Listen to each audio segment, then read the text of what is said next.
Hi guys! For today's video, another certificate na naman ituturo ko sa inyo for free! Sa mga hindi nakakaalam guys, yung TESDA is nag-o-offer sila ng mga libreng online courses. And this time, we're going to talk about yung recently lang nilang nilabas na NC3, which is yung Early Childhood Care and Development Services. Oh my God, NC3 guys! NC3! So, ituturo ko sa inyo kung paano makapag-register. Wait. Una, punta kayo sa search bar. I-search nyo lang yung eTESDA. eTESDA. Makikita nyo to, yung etesda.gov.ph. Ayan, i-click nyo lang yan. Kapag may account na kayo, i-click nyo lang tong login. Pero pag wala pa naman, i-click nyo tong create an account pag bago pa lang kayo. Pag i-create new account, kailangan nyo lang mag-agree sa yung privacy notice nila ito. Yung kinami nila dito. Agree lang kayo dyan.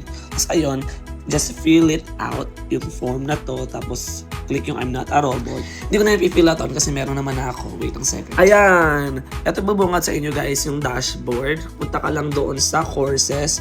Yung my courses, ito yung mga courses na in-enrollan mo. Pero dito muna tayo sa courses.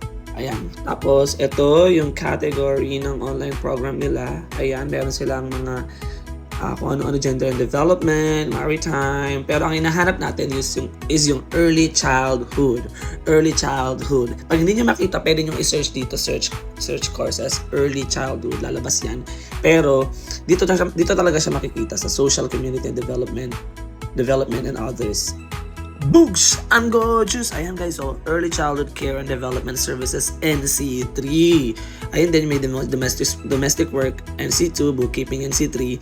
Pero in this case, Early Childhood Care and Development Services. Ayan! Enrollan nyo yan lahat. Enrollan nyo lang lahat yan. Click nyo lang tong arrow na to para makapag-enroll kayo. Arrow.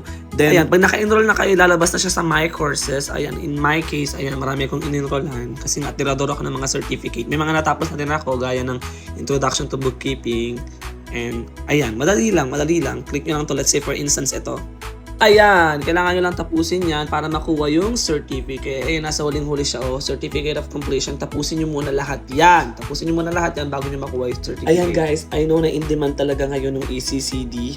So, yung mga gantong programa ng eTESDA, i-support natin para magkaroon tayo ng maraming mas makabuluhang experience. Yun lang, bye guys!